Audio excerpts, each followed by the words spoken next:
Hello YouTube. As you know, I'm fitting to put this positive traction and new gears in the back of my car, but I'm missing a few parts. Some parts came in today, so let's see what we have.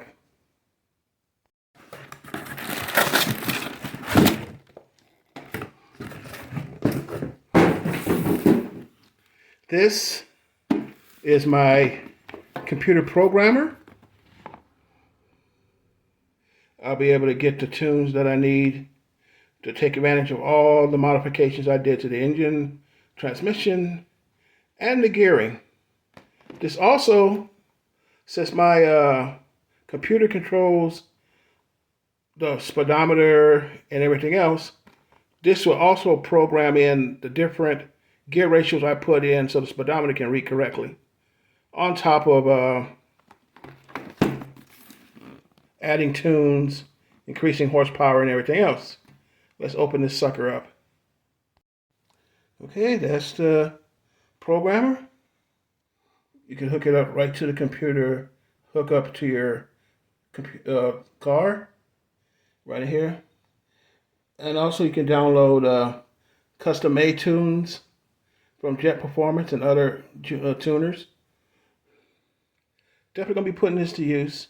But the first thing I'm going to do when I get the gears changed is use this to set my odometer and my speedometer so everything will read correctly.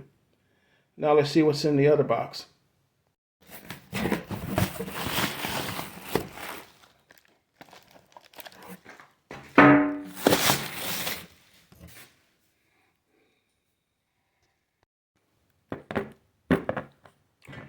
Okay, heavy duty universal joint for the drive shaft. Nice, and it comes with all the clips from Spicer. We got to freshen that up, especially after all these miles this car put on. Now let's see what's in the big box.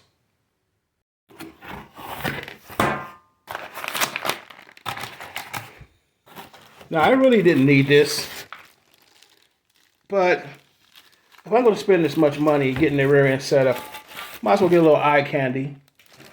Differential cover. Nice, thick, sturdy chrome from Yukon Gear.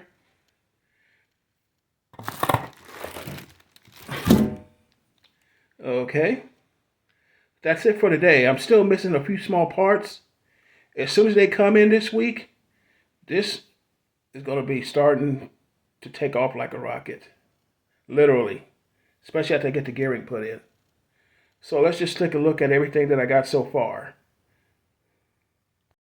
So far, rear end cover, the oil additive for the limited slip, the limited slip differential itself, installation kit, 2 pairs of seals and axle bearings, programmer and tuner programmer, universal joint, and the gears themselves. These are 355-to-1s. I still got a few more small parts to come in. Should be here in about a day or two. And then I can start putting this thing in the car. So thank you for watching this video. If you haven't subscribed yet, press the button. And I'll see you next video.